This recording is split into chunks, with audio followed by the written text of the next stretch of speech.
Lopez. It's a pleasure to have you guys out at the farm today, the garden, farmette, whatever you want to call it. This is a property that's owned by a media company that has that billboard back there. Me and several friends, about a dozen of us, decided that we were going to start a community garden or just farm somewhere in Astoria, Long Island City, and we were looking at 4 or 5 different sites, and this one seemed the best. There's no fence on it, so we can come in here without actually breaking a no entry rule. But it is not actually our property. We haven't actually spoken to the landowner. We are somewhat squatting. So you should be aware of that whenever you're coming into the property, that we're not here, with anybody's authorization. There is a police, not a police station, but that's where they keep confiscated property. So you can imagine what's inside that building right there. There are a lot of police. There's a police van right there. Hopefully they don't decide to pull over and do anything with us. That's an excitement. Yeah, it does. A dangerous field trip. It's a little bit. I don't think we'll get in trouble. Everybody has their ID, right? I'm just kidding. Not here legally. So there was a few things that we did. We decided upon this site. We met in late February here, and we decided to move ahead. We had some soil tests done. The soil does have some heavy metals in it, but it's all below what the USDA prescribes as usable for land to be farmed and for children to be on. So I wouldn't advise eating any of the dirt, and we make sure that we wash everything very well here. Don't eat the dirt. Yeah, hopefully you have that serious pica problem, yeah. So we met here and we cleaned up the site. We pulled lots of trash and debris. There was bottles and cans and construction debris and just years worth of junk piled up on the site. So we pulled it all down to the street. We side busted a large portion, and we brought in a tiller for like 3 weekends in a row, and we just tilled up something like 4,000 square feet. And we planted, that's a bee, it's not going to hurt anyone. Don't worry. There's lots of bees here. It's organic. Bees don't sting. Yeah, we did plant some row crops, which I'm going to show you, and we also have the front side of this slope we overseeded with wildflowers, and we planted a fruit-bearing trees and some berry bushes, a bunch of raspberries, a couple blueberries, a couple blackberries, stuff like that. So there was a couple things that were already existing here. There is a fellow that actually kind of part-time makes his home here. He's not here today. I just checked to see if he was around. I didn't see him. For money? No, he doesn't really. He's not really a panhandler. He just doesn't really have a place to stay necessarily. He does have a job of sorts that he goes to. I don't know the fellow very well, but he seems to have his head on straight. He just is in a bad spot right now. And there's also a colony of feral cats, which is apparently registered with the feral cat colony. The government has their animal control department. You can register feral cat colonies, and they come and spay and neuter all of them. They catch them, spay and neuter them, and put them back because they see this as a better option. Because if they just take them all, put them in the kennel or whatever, and then other cats will come and populate, and they'll reproduce. So it's better to have a colony that can't reproduce here, holding down their territory, so they don't have to deal with that every time.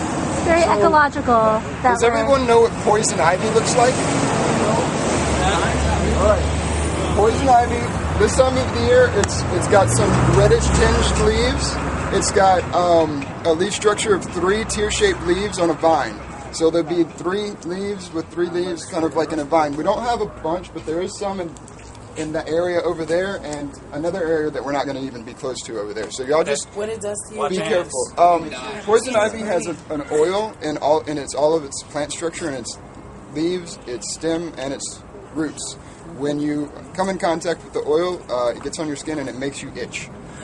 Some people are very allergic, and some people are not very allergic. I've never had it before, and I know I've touched it. You're probably not very allergic. Yeah. So we're going to be careful. We're not going to be going into any areas. But let's go ahead and take a walk up into the actual garden. Let's try not to kill any creatures So today. yeah, do we probably want to stay on like just the dirt part, or Yeah, there's kind of like little paths. let's do it.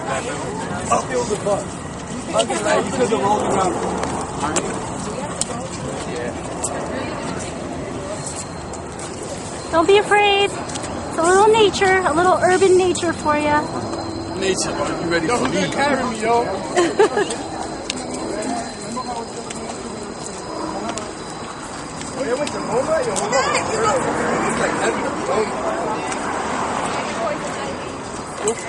This is like class though, folks, so let's put devices away, just like class. Devices away, please. As in a bag or a pocket. You need a devices away.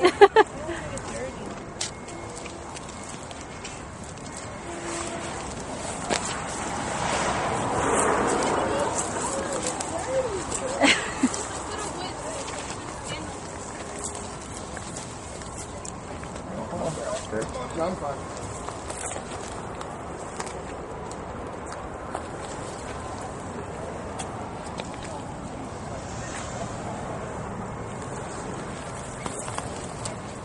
You okay? Yeah, stay away from the people just because I'm far. Okay. I don't want to hurt nobody. That is a radish. That's been there for too Oh, long. it's beautiful. Look at all that chard. So this is the garden. I'm standing on a pile of dirt, which was dug yesterday by some of the folks that farm with me. The hole that the dirt was dug out of has been filled with a bunch of stuff that we need anymore. The broccoli is done producing. Some of the radishes we didn't pick and they went into bloom. A bunch of weeds. That's going to be that's compost now. So we're going to fill this dirt in. After we're going to bring some more compost from like actual food scraps that some of our members collect at community farmers markets around the city. Gil, can you tell them a little bit about compost? Because we haven't really covered that. Sure.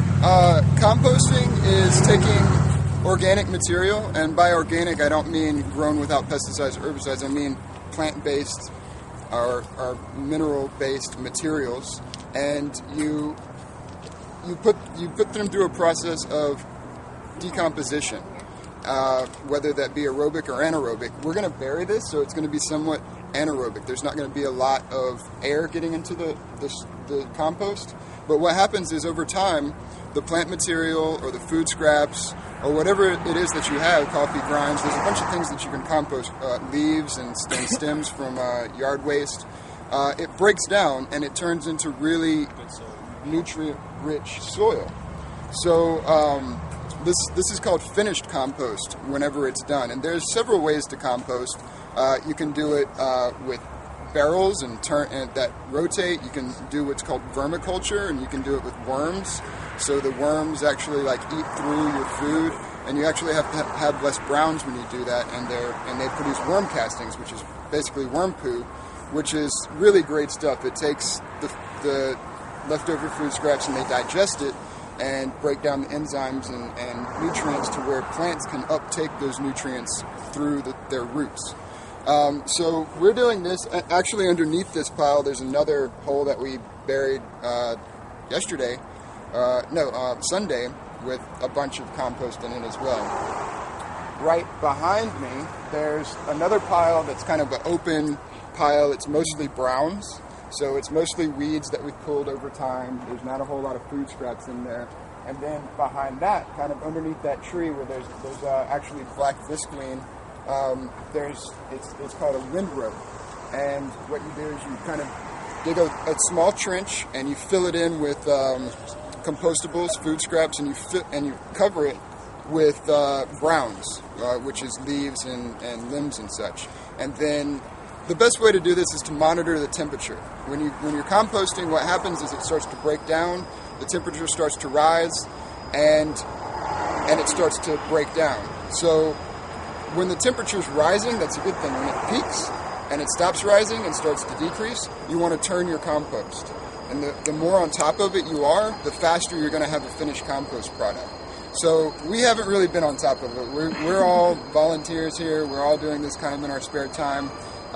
So it's enough for us to try and get out here and keep things in rotation and keep weeds out of the bed, which you'll see we've done okay job in some parts and not so okay job in other parts. But yes, please. What is a feral cat colony?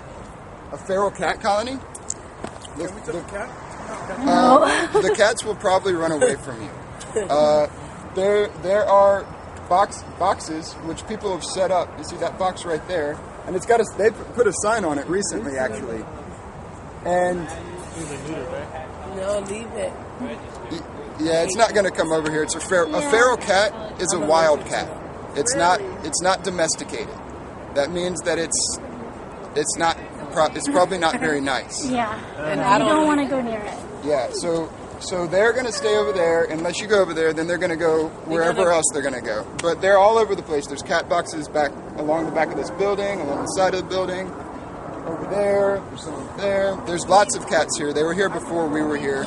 Someone maintains the cats. They actually come and feed them, I guess every day, maybe other day, I'm not sure. But they've registered the colony to where Animal Services have spayed and neutered all the cats. So we went over that a little bit while ago, yes. You know the train tracks here, do they like get in the way of farming? Yeah, our farm is actually surrounded kind of by train tracks to the north and the south. So the ones over here you can't really see because they're buried. We didn't even know they were really there until we started tilling the soil. And then we ran into something, and we were like, all right, we get to pickaxe something else out of the ground. We all ran over there with their pickaxes and mattixes and started picking away, and we found a railroad track. And we're like, yeah, that's not going to happen. We just so we just made that the other line that kind of delineates where our farm is. So yes, the railroad tracks is another interesting thing about this site. So, of course, these are defunct railroad tracks. They're not used anymore. This one was buried under soil. This one has weeds on it here, and up there there's trees growing in the middle of the tracks. It actually, they meet up with this set of tracks that goes into the Sunnyside rail yards, and that set of tracks is also defunct. So it's not used. But on each side of the track there's a railroad easement, and what that means is the property owner does not have full rights to the land on the easement. So they can't build a building or erect structures or do very much of anything in the railroad easement. There's a lot of laws involved with that. We're bending some of them, but we're fairly confident that MTA and LIRR are sympathetic to our cause. All right. So we're moving forward. This is our first year to do this. Like I said, we started this farm in really March. We talked about it in February, started really in earnest in March. And this is the end of our first growing season. And I think we've met all of our goals. Our goals were to produce some food and not get kicked off of the land. So Excellent. that was so far so good.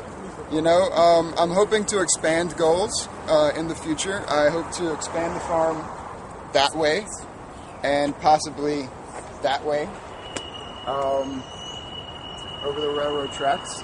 And I have some interesting ideas for the place where we were just meeting at. I would love to depave that area, which is rip up the concrete and create a tree pit that collects water.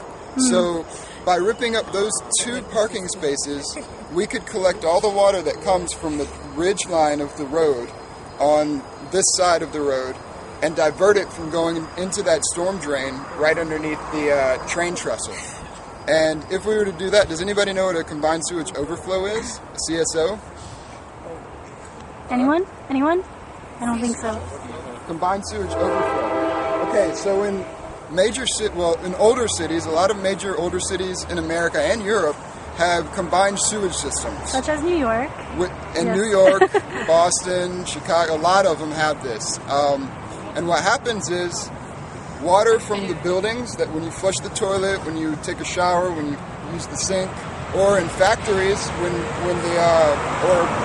industrial sites, when the concrete place is washing out the concrete from their and the ferrous materials from the back of their trucks, it goes into a certain drain, and all that stuff is combined, and it goes to a wastewater treatment plant.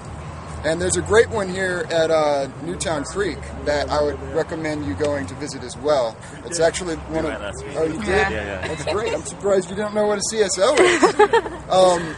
So what happens is when it rains, all the water that comes down in the thunderstorm goes into the storm drains. And that water combines with all of the other water from the buildings, the municipal wastewater. So the wastewater treatment plants can only process so much water per hour or at a time. And whatever is above and beyond that, which happens, I believe, at it's less than an inch of rain. So when we have rain that's more than 3/4 of an inch or so, there is combined sewage outfall. So all this water comes together with the polluted, the shit water that comes out of our toilets and everything, and it overflows into our lakes and streams and our open bodies of water. So this is the most problematic water pollution source in America right now, quite simply. So it's a big issue. So if we can reduce the amount of water going into the storm drains, we can reduce the amount of water that overflows into our lakes and streams. And that's another big reason it's not a really good idea to take showers and everything during a large storm event. Like I'm saying we should be hygienic and we should take showers, but maybe wait until after the biggest part of the storm is over. So it's good to be mindful of the water usage that you have. Yeah. So, yes. Do you ever find any problems with somebody trying to eat our food? Or besides animals, No. Like I said, there is a fellow that actually lives on the site, and he does eat some of our food. We were trying to figure out where our watermelons went. And we spoke to him, and sure enough, he had some watermelon, which is fine. We don't mind people eating our food.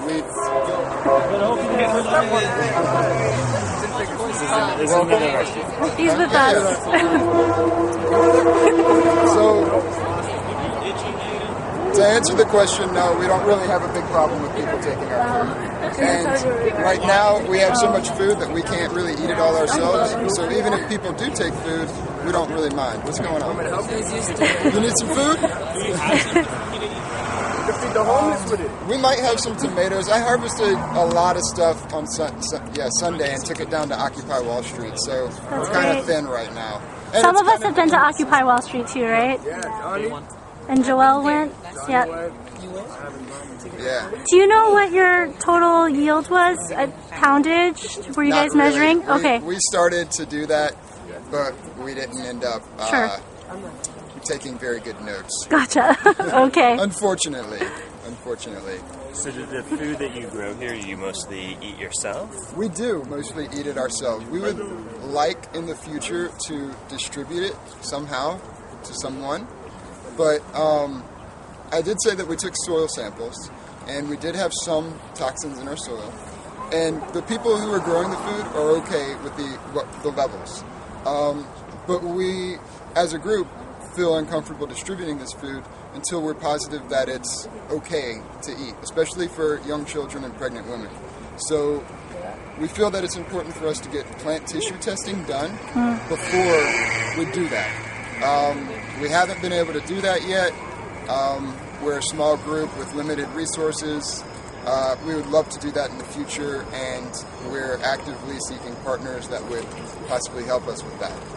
Maybe Cornell or Brooklyn College, somebody that actually does it, or somebody with deep pockets that would like to pay for it for us. So we do eat the food. We don't distribute it. I do share a lot with friends and colleagues that come out here and want to take some and are okay with the associated risks involved. But right now, we don't really distribute it per se.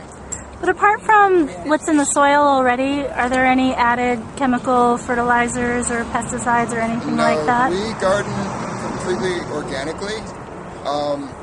The group, I mentioned that we had poison ivy earlier, and the group wanted to get rid of the poison ivy, and I was all for it, and they wanted to do it holistically, using salt water, boiling water, I don't know what else.